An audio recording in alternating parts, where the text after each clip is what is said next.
আমাদের অনন্য স্টোরি সকল প্রকার পার্ট গল্প দেখতে আমাদের চ্যানেলটি সাবস্ক্রাইব করে পাশে থাকা বেল আইকনটিতে ক্লিক করে অল নোটিফিকেশন অন করে দিন। এমন সময় হঠাৎই হর্নের শব্দ কানে আসতেই সাইডে সরে আসলো আদ্রিজা। পিছন ঘুরতেই আজও অভ্রকে দেখে খানিকটা অবাক হলো আদ্রিজা। আদ্রিজাকে দেখে আজও গাড়ি থামালো অভ্র। বলল, কোথায় যাচ্ছ? উত্তরে আদ্রিজাও বেশি না ভেবে বলে উঠল, তেমন কোথাও না, ভালো লাগছিল না বাড়িতে, তাই আমার পুচকে বিড়ালটাকে নিয়ে একটু হাঁটতে বেরিয়েছিলাম। এই যা। তা আপনি কোথায় যাচ্ছেন? আমিও সামনে যাচ্ছি, অফিসের কাজে। ও যান তাড়াতাড়ি, নয়তো দেরি হয়ে যাবে। আসলেই দেরি হয়ে যাবে। এখন যাই, বুঝলে? পরে কথা হবে মিস ব্ল্যাকবেরি। উত্তরে আদ্রিজা মুচকি হেসে বলল। ঠিক আছে।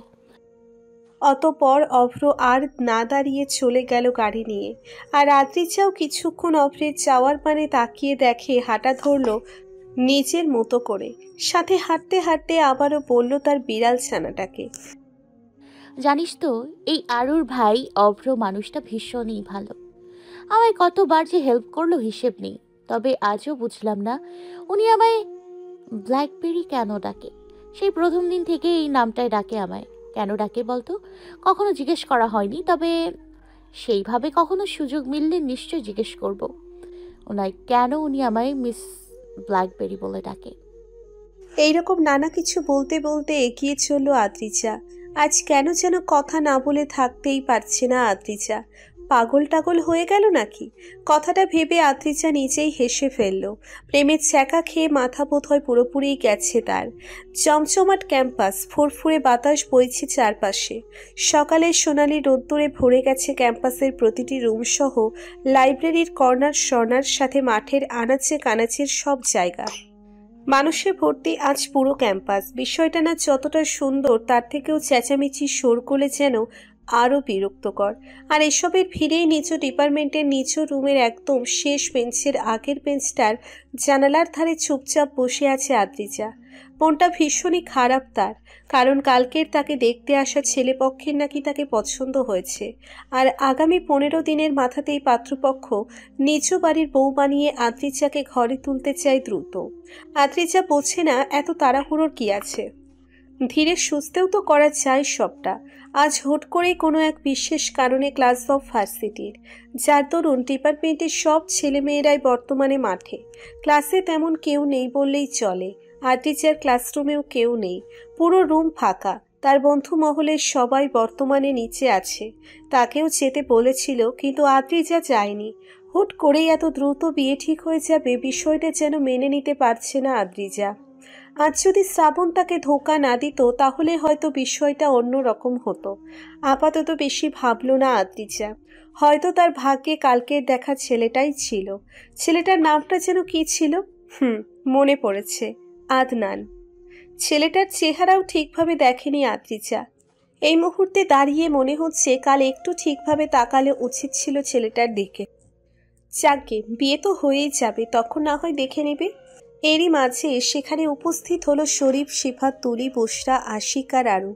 আশিক তো দৌড়ে এসে চেঁচিয়ে বলে উঠল, বাড়ির সামনে খাঁচায় বন্দি এক ঝাঁক টিয়া, কিছুদিনের মাথাতেই আমাদের আদ্রিজা আফার হইবে বিয়া। উঠান ভর্তি বালু, কইছে খালু, আদ্রিজা আফার বিয়ার গিফট দিমু 1 কেজি আলু। আশিকের কবিতায় চরম বিরক্ত হলো আরু, কিন্তু চাইলেও এই মুহূর্তে কিছু বলতে পারল না আর। কারণ একটাই, ওই যে বিয়ে ভাঙার শর্ত।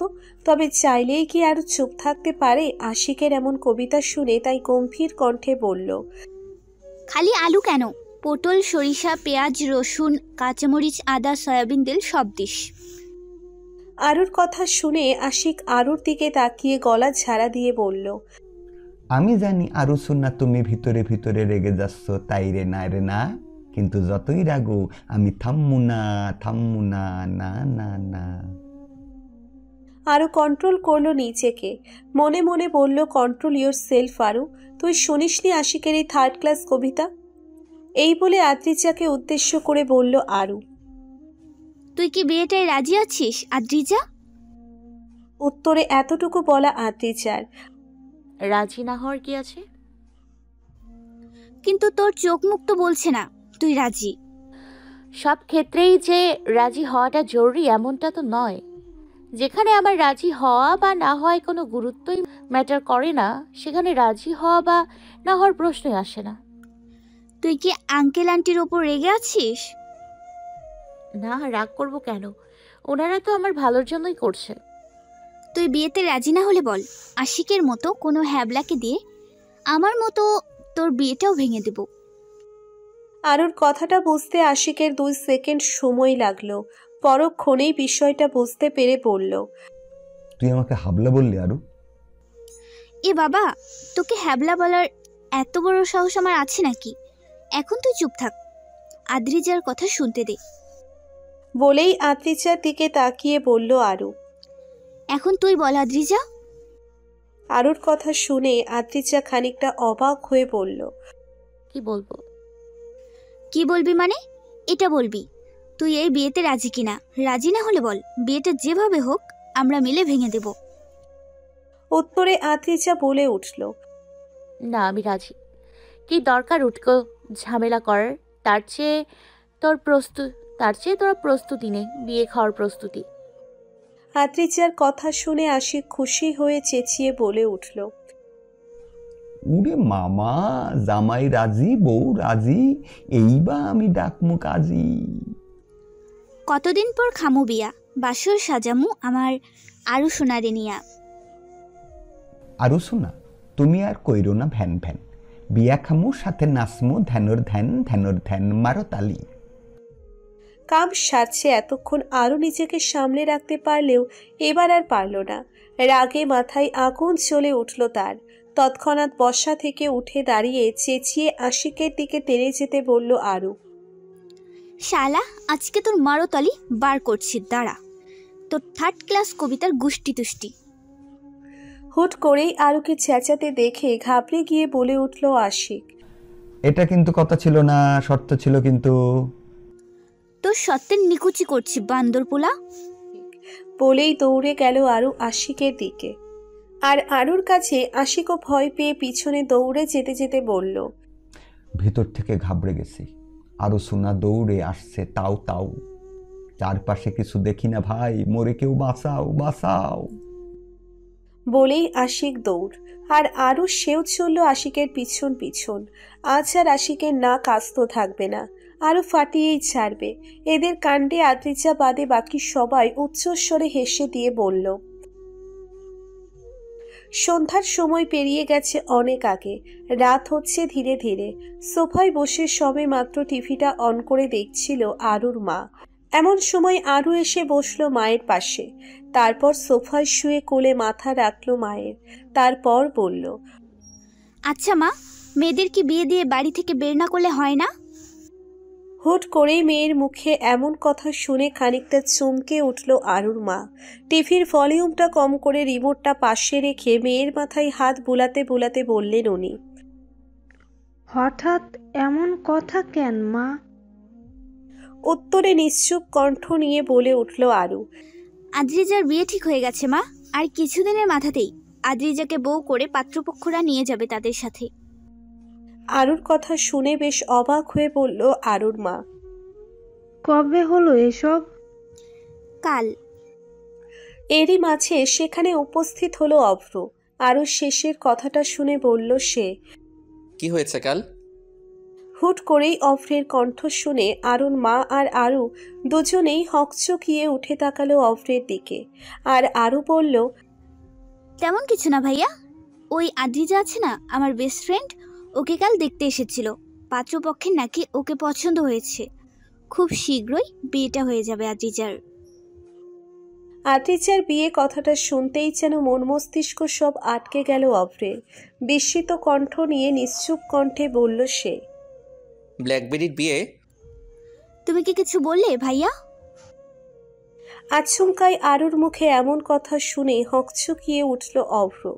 তৎক্ষণাৎ নিজের ভাবনা থেকে বেরিয়ে এসে বলল সে, হ্যাঁ, কবে বিয়ে আদ্রিজার? ছেলে কি করে, নাম কি? অত কিছু জানি না ভাইয়া, তবে ছেলের নাম আদনান। এতটুকু জানি। ও আদ্রিজা রাজি বিয়েতে? উত্তরে আরও খানিকটা বিস্ময় ভরা কণ্ঠ নিয়ে বলল, হয়তো রাজি না। তাহলে কেন করছে বিয়েটা? কি জানি। অভ্র আর কিচ্ছু বলল না। কিছুক্ষণ চুপচাপ দাঁড়িয়ে থেকে মাকে উদ্দেশ্য করে বলল সে, আমি রুমে গেলাম, মা আমার জন্য একটা ব্ল্যাক কফি পাঠিয়ে দাও তো।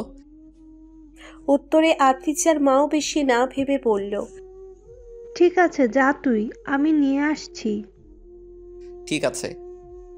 এতটুকু বলে আর দাঁড়ালো না অভ্র, চলে গেল নিজ রুমের উদ্দেশ্যে।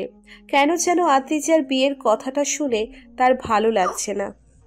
এতটা খারাপ লাগা যেন লাবণ্যের যাওয়ার কথা শুনেও হয়নি অভ্রের। আপসেট ছিল ঠিকই, কিন্তু আদ্রিজার বিষয়টাই শুধু আপসেট নয়, অন্যরকম কিছু একটা ফিল হচ্ছে অভ্রের। যেন কিছু একটা নেই নেই এমন। অভ্র বুঝলো না হুট করে তার এমন কেন লাগছে। হয়তো এমনি, এমনটা ভেবে চলে গেল অভ্র সিঁড়ি বেয়ে উপরে। নিকোষ কালো অন্ধকারে ঘেরা চারপাশ। আকাশটা যেন নিস্তব্ধ, পুরো তারা নেই কোনো। চাঁদ উঠেছে ঠিকই, কিন্তু মেঘের কারণে প্রায় অদৃশ্যমান সেটা। আর এসবের মাঝেই জানালার ধারে চুপ করে বসে আছে আদ্রিজা। চারপাশে বাতাস বইছে খানিকক্ষণ পর পর। বাতাসে আদ্রিজার অবাধ্য চুলগুলো উড়ে চলছে খুব। বাতাসে হালকা শীত শীত লাগছে আদ্রিজার। দুপুরে ভার্সিটি থেকে ফিরে অনেকক্ষণ শাওয়ার নিয়েছিল সে। হয়তো এই কারণেই দুপুর থেকেই শরীরটা তেমন ভালো লাগছিল না আদ্রিজার। জীবনটাকে এই মুহূর্তে খুবই অগোছালো আর এলোমেলো লাগছে তার। ভেতর থেকে আপনা আপনি এক দীর্ঘশ্বাস বেরিয়ে আসলো আদ্রিজার। এরই মাঝে আদ্রিজার রুমে প্রবেশ করলো আদ্রিজার মা। খানিকটা হতভম্ব হয়ে ফোনটা কান থেকে সরিয়ে বলে উঠলেন উনি, আদ্রিজা, তোর খালামণি ফোন করেছে, কথা বলবি? উত্তরে আদ্রিজা নীরব কণ্ঠে বলল, আমার শরীরটা ভালো লাগছে না মা, পরে কথা বলি। একটুখানি বল। মায়ের অনুরোধটা এবার আর ফেলতে পারল না আদ্রিজা। ইচ্ছে না থাকা সত্ত্বেও ফোনটা তুলল সে। বলল, হ্যালো। আদ্রিজার হ্যালো শুনে অপর প্রান্তে থাকা আদ্রিজার খালামণি বলে উঠল, কিরে, কেমন আছিস? শুনলাম নাকি বিয়ে ঠিক হয়ে গেছে, এবার তবে শ্বশুর বাড়ি যাচ্ছিস? খালামণির কথা শুনে আদ্রিজা কি বলবে ঠিক বুঝতে পারছে না, তাই প্রসঙ্গ পাল্টাতে বলল, এই টপিক ছাড়া অন্য কিছু বলার থাকলে বলো খালামণি। আদ্রিজার কথা শুনে মুখের হাসিটা উবে গেল খালামণির।